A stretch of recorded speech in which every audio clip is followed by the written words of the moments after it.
بسم اللہ الرحمن الرحیم۔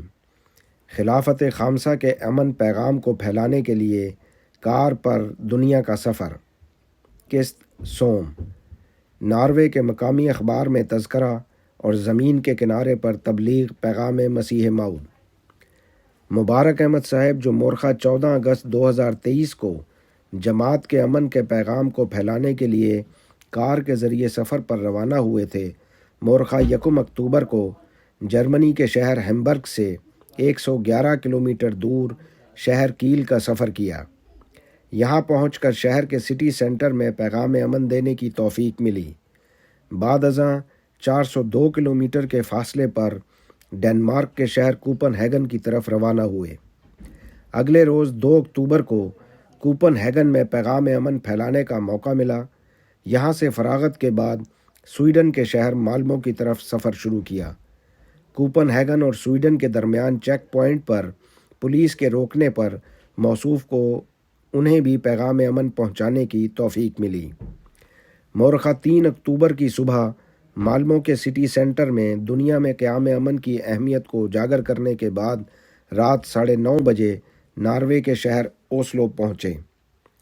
اگلے روز مورخہ 4 اکتوبر کو شاہد احمد کاہلو صاحب مربی انچارج ناروے اور ایک ناصر خالد صاحب کے ساتھ اوسلو سٹی سینٹر اور اس شہر کے دیگر علاقوں میں جماعت کا پیغام پہنچانے اور لیفلیٹس تقسیم کرنے کی توفیق ملی۔ مورخہ 5 اکتوبر کو صبح 10 بجے ایک مقامی اخبار کے نمائندے نے مبارک صاحب کا انٹرویو لیا۔ بعد ازاں ایک خادم نجیب صاحب، ایک ناصر خالد صاحب اور مکرم حمزہ سلطان صاحب مربی سلسلہ کے ساتھ دنیا کے آخری کنارے وردن اینڈ کی طرف سفر شروع کیا۔ راستے میں 7 اسپرنگ نامی ایک جگہ کچھ دیر رک کر پیغام امن پہنچایا۔ بعد ازاں ورلڈ اینڈ کے مقام پر پہنچ کر بآواز بلند اذان دینے اور نماز ظہر باجماعت ادا کرنے کے بعد وہاں موجود افراد کو پیغام امن پہنچایا۔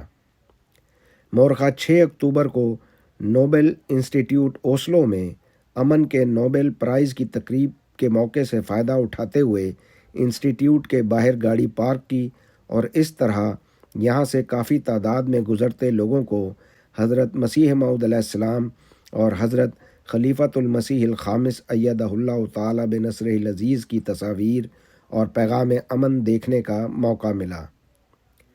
مورخہ 7 اکتوبر کو ناروے کے 2 شہر اسٹرومن اور مورنٹ سوڈ گئے جہاں جماعت نے تبلیغی اسٹال لگائے ہوئے تھے۔